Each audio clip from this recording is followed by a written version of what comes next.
School লাইফে আমাদেরকে প্রথম যখন ইংরেজি শেখানো শুরু হয় তখন আমাদেরকে শেখানো হয় A for apple, B for bat, C for cat, D for doll. এরকম করতে করতে ইংরেজি অ্যালফাবেট তো আমরা শিখেই যাই, কিন্তু ইংরেজি আর আমাদের শেখা হয় না।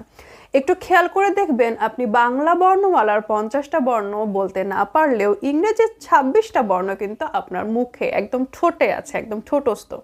তারপরও আপনি বাংলা খুব ভালো বলতে পারেন, বাংলা ভালো বুঝতে পারেন, কিন্তু আপনি ইংরেজি বুঝতেও পারেন না, বলতেও পারেন না। তাহলে সমস্যাটা আসলে কোথায়? সমস্যাটা বর্ণমালায় না, সমস্যাটা আপনার বেসিকে না, সমস্যাটা হচ্ছে কমিউনিকেশনে। এখন আপনি বলবেন যে আমি তো অ্যাপেল, ব্যাট, ক্যাট এগুলো জানি, কিন্তু অ্যাপেল, ব্যাট, ক্যাট জেনেই তো আর ইংরেজি জানা হয় না। সার্টেনলি ইয়েস, অফকোর্স, শুধুমাত্র কয়েকটা শব্দ জেনেই আপনি ইংরেজি বলতে পারবেন না, আপনাকে বাক্য গঠন শিখতে হবে। এখন বাক্য গঠন শিখতে গেলে কি আপনাকে গ্রামার শিখতেই হবে? আপনি যখন বাংলায় কথা বলেন, আপনি কি সবসময় গ্রামার খেয়াল করে কথা বলেন?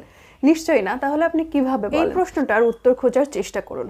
আমার এক আত্মীয়া যে কখনো স্কুলে যায়নি, যে অ আ ক খ পড়তে পারে না, বানান করে লিখতে পারে না, খুব কষ্টে নিজের নামটা লিখতে পারে, সেও কিন্তু স্বচ্ছন্দে বাংলা বলে। আমেরিকায় বাগানের মালি থেকে শুরু করে স্কুলের দারোয়ান পর্যন্ত সেও কিন্তু ফ্লুয়েন্টলি ইংরেজিতে কথা বলে। তার মানে সে কি আপনার থেকে বেশি শিক্ষিত? নিশ্চয়ই না। ইংরেজি তার মাতৃভাষা, যার জন্য সে ইংরেজিতে অনর্গল কথা বলতে পারে। তাহলে স্কুলে না গিয়েও সে কিভাবে ইংরেজি শিখলো? ঠিক যেভাবে স্কুলে না গিয়েও আমার ওই আত্মীয়া বাংলা শিখেছে। এই প্রশ্নের উত্তরটা খুঁজতে হবে। যতদিন পর্যন্ত আপনি ইংরেজিকে অঙ্কের মতো একটা সাবজেক্ট মনে করবেন, যতদিন মনে করবেন যে আপনার ইংরেজির বেসিক দুর্বল, আপনি গ্রামার জানেন না, ততদিন পর্যন্ত আপনার ইংরেজি শেখা কখনোই হবে না। ইংরেজি একটা ভাষা, যোগাযোগের একটা মাধ্যম, সেটা মনে রেখে ইংরেজি শিখতে হবে। মুখস্থ করে, কতগুলো ভোকাবুলারি মুখস্থ করে, গ্রামারের কিছু রুল মুখস্থ করে কখনোই ইংরেজি শেখা যাবে না।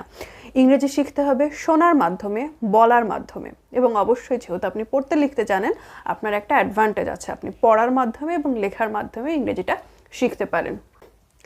তাই নতুন বছরে একটা প্রতিজ্ঞা করুন, ইংরেজিকে আর অঙ্কের মতো সাবজেক্ট মনে করে ভয় না পেয়ে একটা ভাষা হিসেবে শেখার চেষ্টা করুন। এটাই আপনার ইংরেজির প্রথম পাঠ।